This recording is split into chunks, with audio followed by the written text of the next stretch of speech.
Hello, this is John with Jesus' message for Sunday, April 3rd, 2016.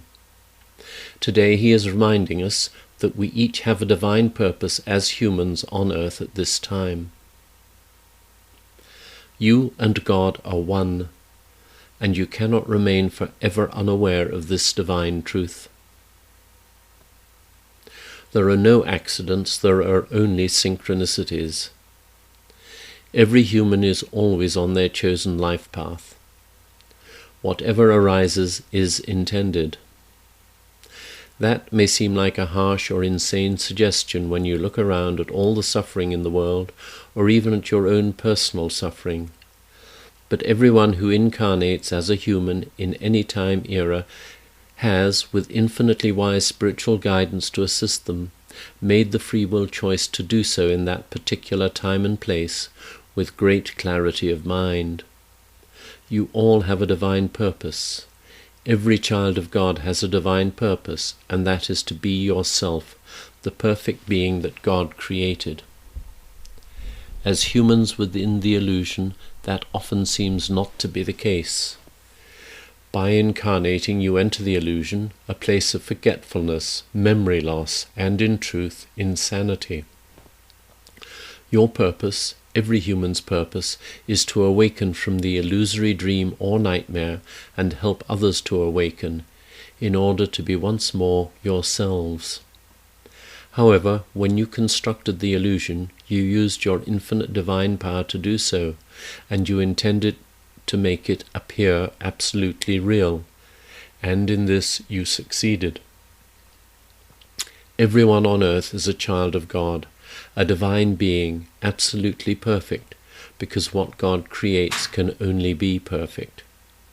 However, as you grow from infancy, the faint memory of the spiritual realms that was with you initially fades from your conscious awareness, and so you learn the rules of the race, culture, and creed or belief system into which you were born as a matter of survival. Not conforming leads to disapproval and often to punishment. So mostly you conform. Yes, you rebel when you think no one else is watching or when you think you can get away with it. And then, as young adults, depending on the effectiveness of the acculturation, brainwashing, that you have undergone, you enter the adult world, the workplace, with a set of firm beliefs that guide you in your daily lives. At some stage in your life between adolescence and old age, events occur or ideas come to mind that set you to questioning those beliefs, and you either reaffirm them, modify them, or break from them completely. In the latter case, they are frequently replaced by totally opposing beliefs, which mostly have no more validity than the ones you chose to discard, to which you then give your wholehearted support.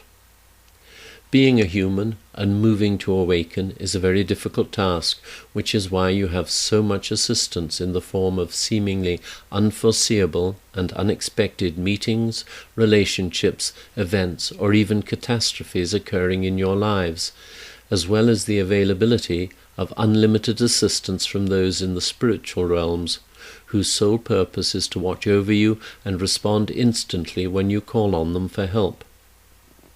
Your calls are always heard and always answered, but mostly your ability to hear is interfered with by the cacophony of distractions with which the illusion presents you constantly. Intense dissatisfaction with life will arise for some of you, dissatisfaction that it seems you can discuss with no one, because due to the common sense of inadequacy so many experience you cannot admit to, you never share with anyone those ingrained and deeply unsettling feelings, because everyone else seems to you to be so self-assured. Today, as the tsunami of love continues to intensify across the planet, more and more of you are opening to sharing those feelings of inadequacy. In doing so, you are discovering the fact that not only are you in no way alone, everyone has similar feelings, but also that those feelings are invalid. By sharing them with others, you realize that feeling inadequate is part of the human condition, part of the illusion, something with which you all have to deal, and in doing so, It points you towards the spiritual path that has been waiting for you to acknowledge it. When you seek your path and turn toward Spirit, toward God, toward Source, unencumbered by unrealistic beliefs about sin and guilt, judgment, punishment, and hell, it is an initial kind of awakening. It means either that you have realized that God is love and that therefore there is no such thing as sin, guilt, or hell, or, having never bought into the fear of God mentality, you have realized the insanity of the world around you and have concluded that there must be a better way to live together and that it has to be loving.